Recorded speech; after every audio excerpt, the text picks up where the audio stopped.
Hello and welcome. My name is Tash Mitch and I am a chakra alchemist. So today I would really love to speak to you about beliefs and our belief system, because this is an area that I'm constantly working with, not only for myself in my personal life, but also with others when they come to me. It's basically about shifting beliefs that aren't really working and inviting more empowering belief systems to replace them.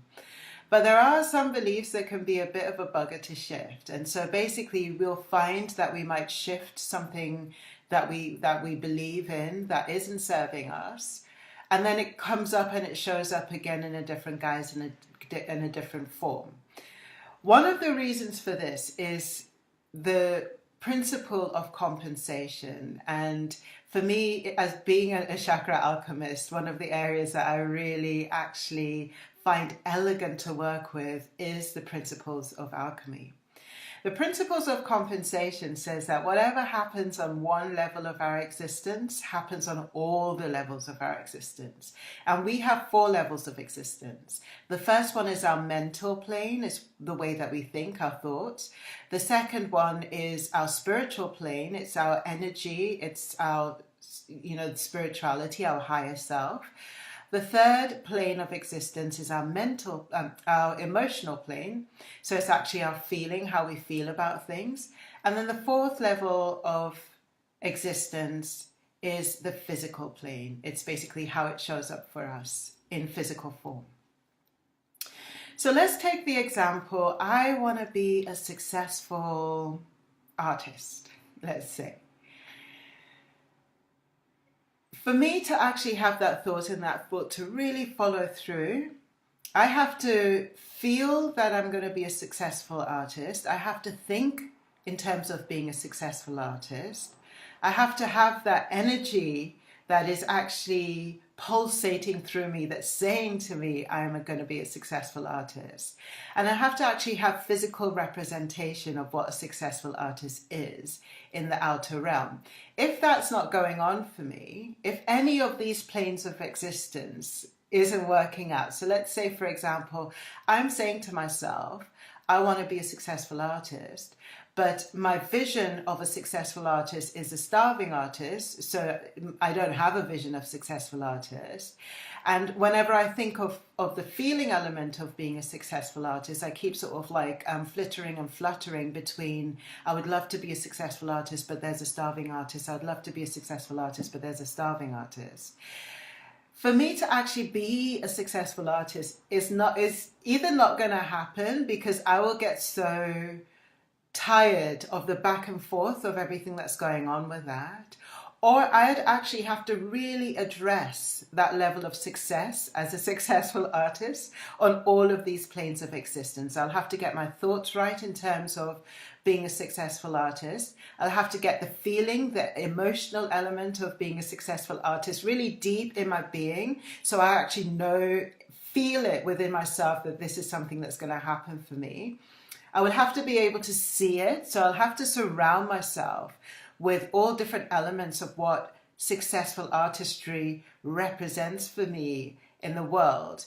And I'll have to have that energy around me and within me, coursing through me from top to bottom, of what a successful artist represents for me. And when I think of successful artists, I need to tap into that higher self, that divine self of what successful artistry is. That opens up the realms for me to actually begin to move in the direction of being a successful artist. So that's a law of compensation. The next one is and this always comes to play within basically our belief systems, and this is a principle of polarity. The principle of polarity basically is, if you imagine it, the swing of a pendulum, whatever swings one way will automatically swing the next way. So for example, I want to be a successful artist, but my thought systems around artistry has been not success, has been failure. But I've actually seen a few artists, and I've seen people who I want to emulate as being a successful artist. So I want to move in the direction of being a successful artist. So imagine the pendulum begins to swing. I want to be a successful artist, but then I get drawn back to that sense of, but I'm not a successful artist. I want to be a successful artist, but then I get drawn back to the news that actually says that some successful artists that's been out there has actually failed. I want to be a successful artist, but then everything's telling me that the economy is such that nobody's spending money in such trivial ways. So how could I possibly be a successful artist? I want to be, and so it goes on and on.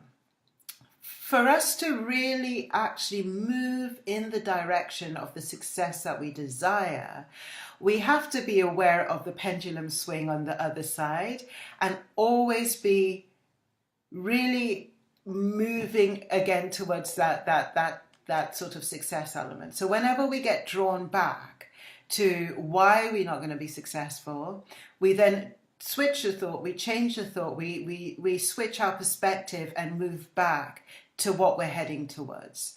If we don't do this, what we will find is that the pendulum swing will start going, we want to be successful, but we're not successful. We want to be successful, but we're not successful. We're not successful. We're not successful. We're not successful. So here you see, this takes work. It takes dedication. It takes commitment. It takes every day moving in the direction of where it is that you want to go with sure steps, one foot in front of the other, and actually not giving up. And when we have that in us, when we have that sort of like doggedness in us to do that, we will eventually get to that destination that we're heading towards.